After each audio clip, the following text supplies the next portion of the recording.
Connection and priming of the VMS pump. We now show you how to connect the hydraulic connection of the pump suction filter.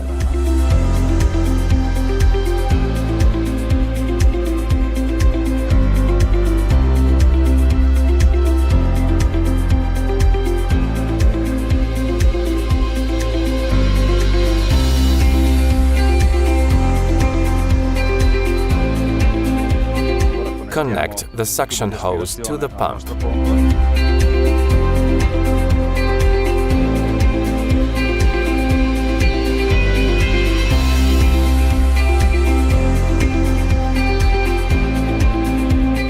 And now its level probe.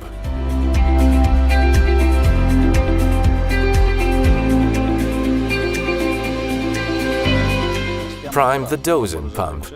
Put in the suction filter in the graduated cylinder, filled with water for the moment. Click on the right arrow button for approximately 5 seconds. Set the priming, that will last 30 seconds, and open the discharge knob so the product flows better.